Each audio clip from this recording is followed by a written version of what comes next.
Hi, I'm so glad you're here. Let's dive in to make something colorful for your home. We are going to be stringing a tulip, so you should have two colors in your kit. So I'm going to go ahead and do the leaves first, which you should have a template with your kit. And we are just going to do the very first step, which will be to tie a knot.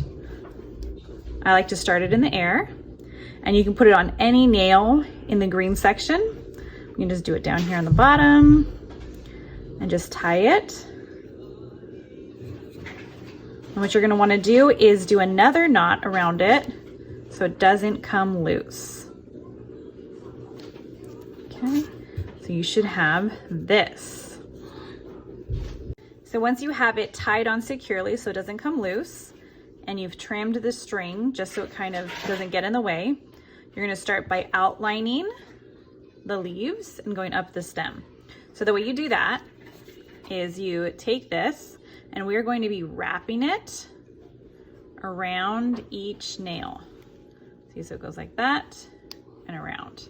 And while you're doing this, you want to make sure you hold it taut and kind of tight, because if not, it'll just come loose. And then it'll come off the nails after you've done it, and it'll be really sad. So make sure you hold it tight enough. If you hold it too tight and a nail pops out, just grab any kind of hammer and just gently tap it back in. You're just gonna want to leave space for the string. Okay, so for this design, we're gonna go all the way up and then down, just wrapping around the head of the nail. Okay, so just going around and around. And then you wanna make sure you follow the pattern of the leaves. So once we go down, there is this section that goes up, all the way like that. And then we go back down doing the same thing, just wrapping around and around and around. Whoa. Just like this. And we continue going. And a lot of this is exactly what we're gonna do for the actual flower color. And the border just makes it kind of pop. So now that you see we've gone around once, we're gonna go around the opposite side, doing the same thing, just going backwards. The last part of the border, we're gonna go backwards. But instead of looping it all the way around, you're just gonna go back to front, back to front, back to front. It'll be a horizontal, not horizontal, vertical line in between these nails. Okay, then you're gonna go up.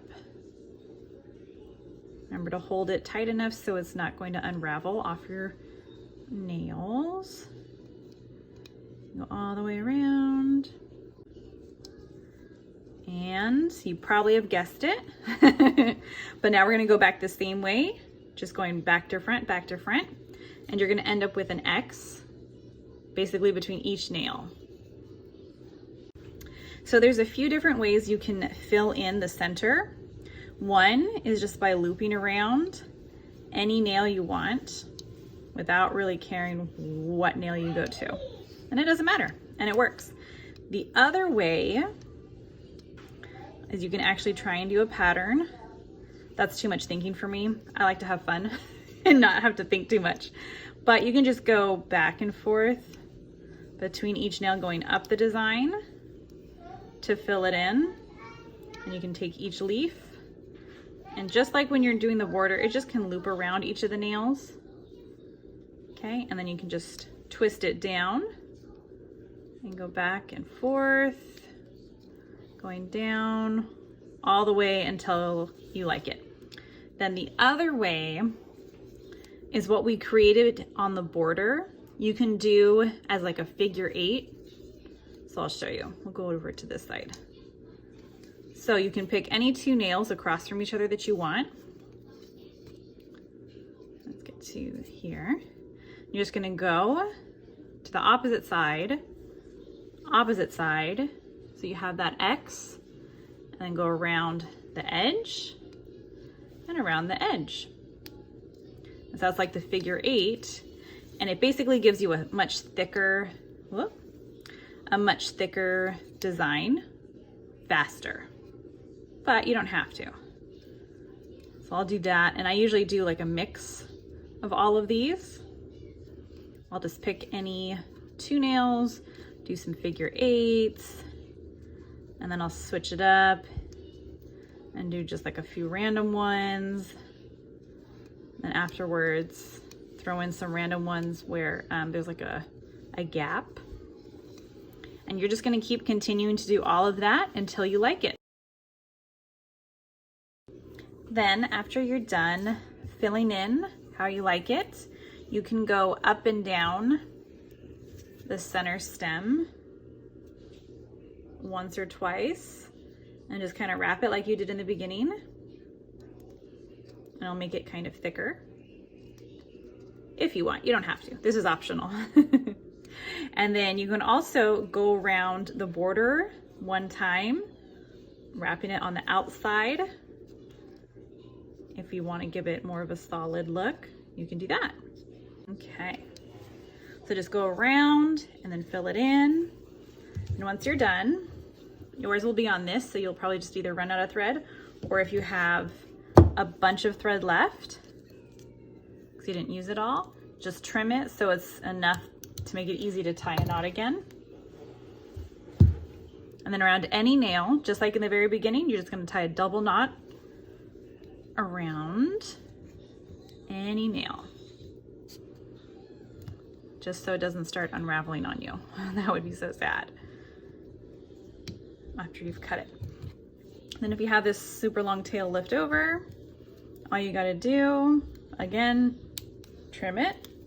And then with either your finger or sometimes a crochet needle, if your scissors are skinny enough, you can try and just use that to tuck it down under into the rest of the string design, so it's hiding. And there you go, that's that.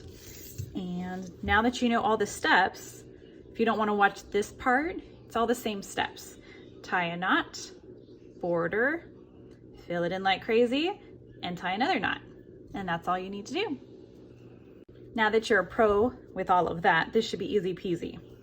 You're just gonna do your knot, tie it around, tie it tight, tie another knot,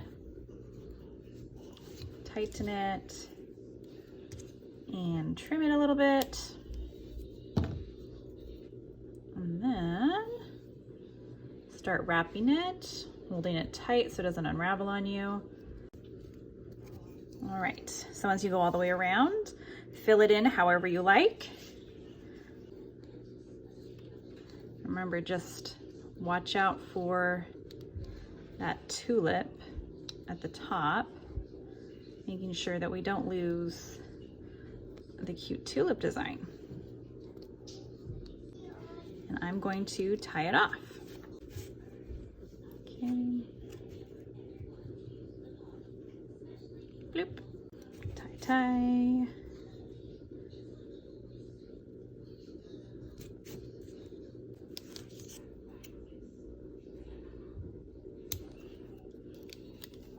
Again, binding it so it doesn't stick up. There we are, tulips.